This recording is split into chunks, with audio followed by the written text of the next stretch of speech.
Halo sobat-sobat Komsos, kita jumpa lagi di acara podcast Suara Formator.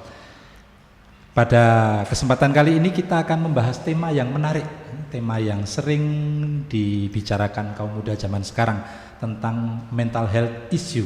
Tapi kita kaitkan secara khusus dengan panggilan ya, bagaimana isu mental health ini dihidupi oleh para calon-calon imam. Nah, di studio kita hari ini sudah ada Romo Marianus Melchior Heri Doni Hera, ya, biasa dipanggil Romo Heri, CSSR dari kongregasi Romo Bruder Redemptoris. Beliau ini salah satu pengajar di novisiat Redemptoris, kongregasi Romo Bruder Redemptoris CSSR di Wano Gaspar. Di mana itu? Di Sumba Barat Daya di Waikabubak. Nah, beliau ini salah satu staf pengajar di sana. Selamat datang Romo Heri. Terima kasih sudah mau datang menerima undangan kami. Terima kasih Romo, salam sehat sobat-sobat Komsos. Ya Romo, kita bicara tentang mental health issue ini dengan kaitannya dengan panggilan Romo. Kak, mungkin perlu kita perjelas dulu Romo, kita minta bantuan Romo nih. Sebetulnya yang dimaksud dengan mental health issue atau gangguan mental, atau anak-anak muda sekarang gak sering wah kena mental, itu apa sih Romo? Ya. Iya Romo, sobat-sobat Komsos, gangguan mental atau ya sering juga disebut sebagai sakit atau gangguan mental ya, itu rupanya kalau kita melihat merujuk pada sumber-sumber keilmuan yang ada, itu menunjuk pada kondisi atau situasi yang membuat orang itu menderita gangguan pada perilaku, pada suasana hati dan pikirannya. Dan dengan demikian orang itu akan berubah sedikit demi sedikit dari keadaan yang tadinya normal, baik, itu lama-lama menjadi sedikit mengarah pada kebiasaan atau perilaku dan perasaan yang negatif. Dan ini bisa saja menjangkiti semua orang, bukan saja teman-teman yang ada dalam jalan panggilan. Misalnya mereka calon imam, calon biarawan, biarawati. Kira-kira demikian Romo. Jadi ini semacam gangguan pada mental saudara-saudari kita, orang-orang lain ini yang mungkin menderita sesuatu pada kehidupan mental mereka. Demikian Romo. Terima kasih Romo. Satu pertanyaan lagi Romo, kan mental health issue atau gangguan mental ini sering dikait-kaitan dengan generasi Z ini, Gen Z ini kan ya, yang lahir tahun 1990 sekian sampai mungkin 12 tahun yang lalu ya. Kira-kira kenapa Romo kok banyak menjangkiti kelompok umur ini atau golongan manusia yang seperti ini, itu kira-kira kenapa Romo? Kira-kira demikian Romo. Generasi kita sekarang itu Gen Z namanya ya, Romo ya.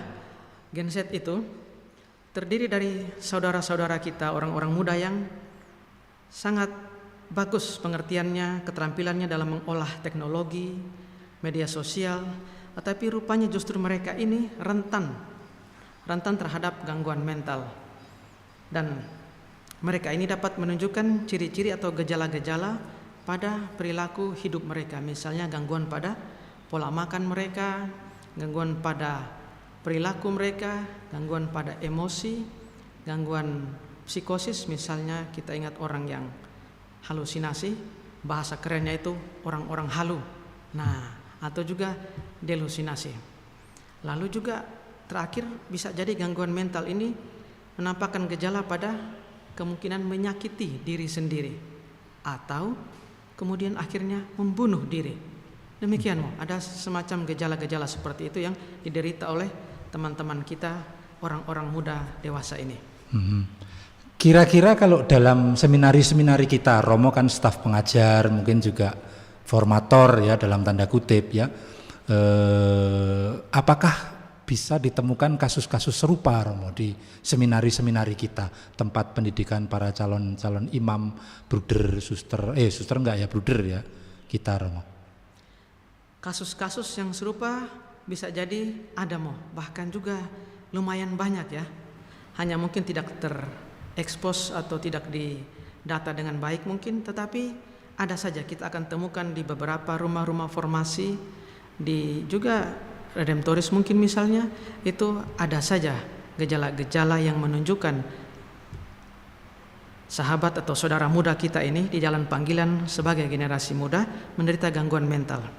Dan kadang-kadang mau tidak mau kita harus care atau perhatian pada gejala-gejala macam ini. Mau tidak mau kita harus bertindak membantu mereka.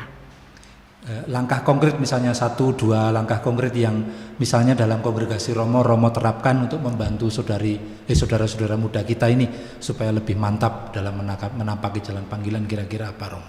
Iya, Romo, ini suatu hal yang bagus sekali yang memang harus kami tempuh dalam urusan pembinaan formatio di rumah-rumah kami, di rumah pendidikan Redemptoris. Nah, yang biasa kami tempuh adalah yang pertama, Romo, kalau kasusnya sudah cukup berat, sudah cukup parah, mungkin kita mau tidak mau harus juga melibatkan orang-orang profesional.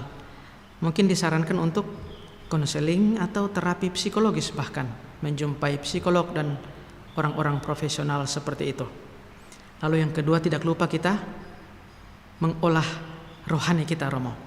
Berdoa, bahkan kalau boleh didampingi dengan spiritual director supaya pengolahan dirinya semakin baik. Tidak lupa tentu saja didukung dengan pola hidup yang baik, Mo. Tidur cukup, olahraga cukup, makanan sehat, lalu tidak lupa menghindari kebiasaan-kebiasaan buruk, Mo. Orang biarawan-biarawati itu kadang-kadang harus menghindari rokok berlebihan, alkohol, lalu ya narkoba tidak ya, dan juga ya dalam pergaulan bebas di luar itu, teman-teman sobat muda di luar mau tidak mau juga harus menghindari kebiasaan buruk, seks bebas misalnya. Lalu yang terakhir, Romo, di dalam hidup membiara pun penting rekreasi. Wah, setuju sekali saya, Romo. Yang bagian terakhir itu saya sangat setuju. Rekreasi itu membangun diri kita kembali, Romo. Ya, baik, Romo, terima kasih banyak atas pencerahan-pencerahan, insight-insight yang Romo berikan. Saya mau tutup dengan satu pantun, Romo, karena saya setuju dengan apa yang Romo katakan tadi. Mental health issue itu harus dihadapi juga dengan diolah. Pantunnya begini, Romo. Untuk persemakmuran bisa kita sebut Commonwealth. Mantap. Motifnya dagang, biar laku sebanyak-banyaknya. Mantap ini. Yuk kita bicara tentang mental health, biar hati kita makin lapang dan hidup kita selalu bahagia. Baik, sobat-sobat Komsos semuanya, terima kasih atas segala perhatiannya. Sampai jumpa lagi di podcast Suara Formator berikutnya. Sampai jumpa. Terima kasih.